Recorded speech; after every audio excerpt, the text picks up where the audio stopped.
융자가 있으면 융자를 해주는 기관이 있고 융자를 받는 대상이 있는 거잖아요. 그렇죠? 근데 지금 보면 이 융자를 해주는 기관도 기획예산 담당관, 신청자도 기획예산 담당관 이 형태를 갖고 있다가 보니까 여기다가 융자기관장 시장을 넣은 거잖아요. 그 융자기관장을 신설한 이유가 있습니까? 융자기관장은 그 기금운용관과 같습니다. 기능을 갖기 때문에 기존의 융자기관 부서장의 직임이 있었는데 그 사실을 변경하는 건데요. 사실 그 본청에 있는 부서장은 그냥 부서장이 직임이 있는 부서장이 아니거든요. 그래서 부서장 직임이 있는 서식은 제외하고 융자기관장을 직임이 있는 것으로 그렇게 서식을 변경하는 겁니다. 그러면 직임 유무에 따라 도저히 융자기관장이 신설됐습니까?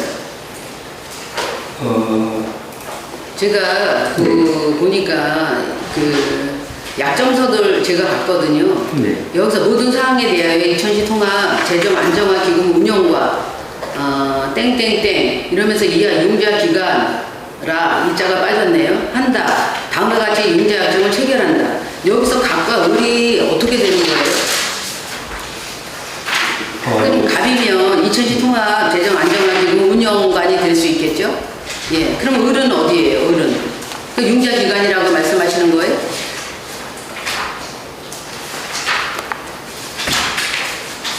요거를 한번 검토를 하셔야 될 것 같아요. 또 이어서 이거를 이렇게 이하로다가 하게 되면 또 재정 안정화 기금 운영관도 제가 보면 그 약칭이라든가 내지는 이게 필요할 것 같은데 지금 분명하지가 않아요. 계약 관계가 갑을 관계가 명확하지 않은 것 같은 생각이 들어서 이거 한번 검토하셔야 될 것 같은 생각이 들고요.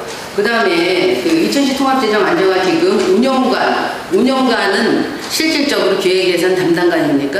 그렇습니다. 네. 그럼 이천시 융자기관 부서의 장은 실질적으로 누구입니까?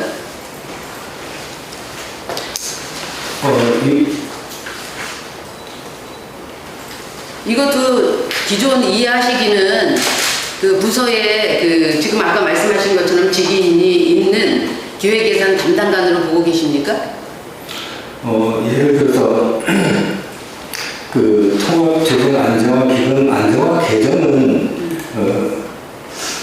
기획예산 담당관이 융자기관장이 될 테고요. 네. 예를 들어서 뭐 다른 기금, 그러니까 자활기금이라든지 또 다른 기금은 그 기금을 관할하는 부서장이 되겠습니다. 그러면 그 부서장은 직임이 없기 때문에 이천시장 직임을 활용하게 되겠습니다. 그러면 일반 회계로 융자를 했을 때는 어떻게 합니까? 일반 회계에서는 일반 회계의 그 재무관은 또 기획예산 담당관이 됩니까? 이천시장이거든요. 그러니까 시장이고 그걸 대행해서 관리하는 부서장은 기획예산 담당관입니다. 그러니까 기금 운용관과 융자기관장은 기획예산 담당관이 될 테고, 예를 들어서 재정안정화 기금이 아닌 다른 기금이라면 그 기금을 관리하는 부서의 장이 서명을 하거나 발의를 하게 되겠습니다.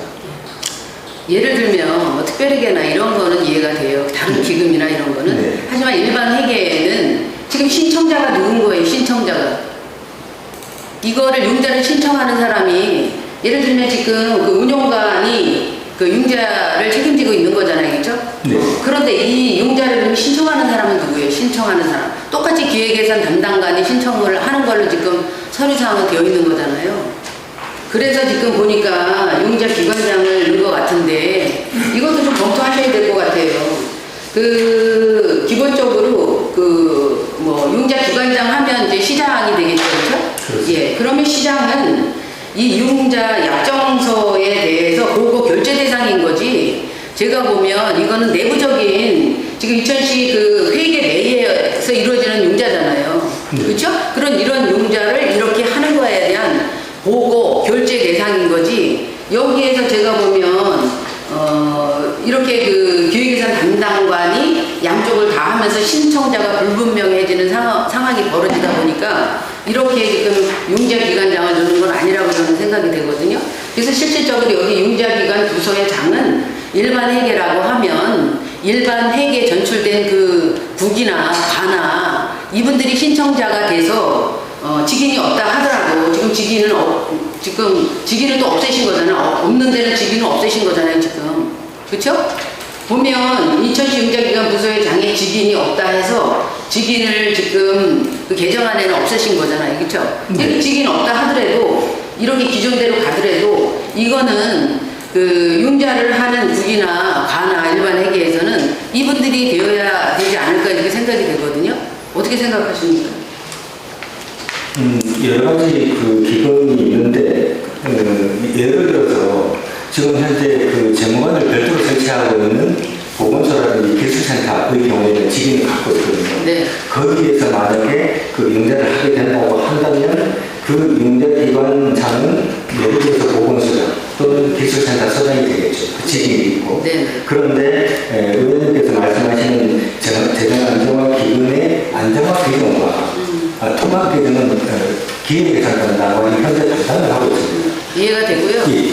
지금 말씀하시길 인천시 융자기관 부서회장을 아까 말씀하신 것처럼 보건소나 내지는 직인을 갖고 있는 분들은 그렇게 해도 상관이 없어요. 그런데 일반 회계로 전출이 될 때 예를 들면 지금 여기 직인도 없애셨잖아. 직인이 없는 부서를 감안하셔서 지금 직인을 개정안에 없애신 거잖아요.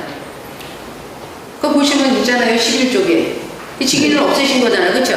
네. 그러면 직인 유무하고는 지금 상황이 관건이 아니에요. 직인 유무는. 이미 직인을 없애셨기 때문에. 그래서 이 계약서를 보면요. 그냥 이게 신청자가 누군지를 잘 모르겠어요. 그리고 이 관계가 어떻게 되는 건지가 잘 이해가 안 되는 상황이라 이걸 조금 더 정리하시고 검토하셔야 될 것 같은 생각이 듭니다. 이상입니다. 혼동이 아니고요. 제가 이렇게 말씀드릴 때는 다른 지자체에 내지는 조례나 내지는 제가 다 검토한 거고요. 다른 데는 실질적으로 부서의 장이 과장으로 명시한 데도 있어요. 약정서에. 이렇게 제가 다 검토한 상황이고요. 이게 지금 직은 유무를 자꾸 말씀하시는데 직인이 있는 데가 있고 없는 데가 있는 거잖아요. 제가 말씀드리는 거는 융자가 있으면 융자를 해주는 기관이 있고 융자를 받는 대상이 있는 거잖아요. 그렇죠? 근데 지금 보면 이 융자를 해주는 기관도 기획예산 담당관, 신청자도 기획예산 담당관 이 형태를 갖고 있다가 보니까 여기다가 융자기관장 시장을 넣은 거잖아요. 그렇죠? 그러다가 보니까 우리가 이 약정서를 보면 도대체 이게 어떻게 이루어진 관계인지가 불분명해요. 그러니까 제가 드리고 싶은 말씀은 이게 그 신청자가 분명해야 된다고요.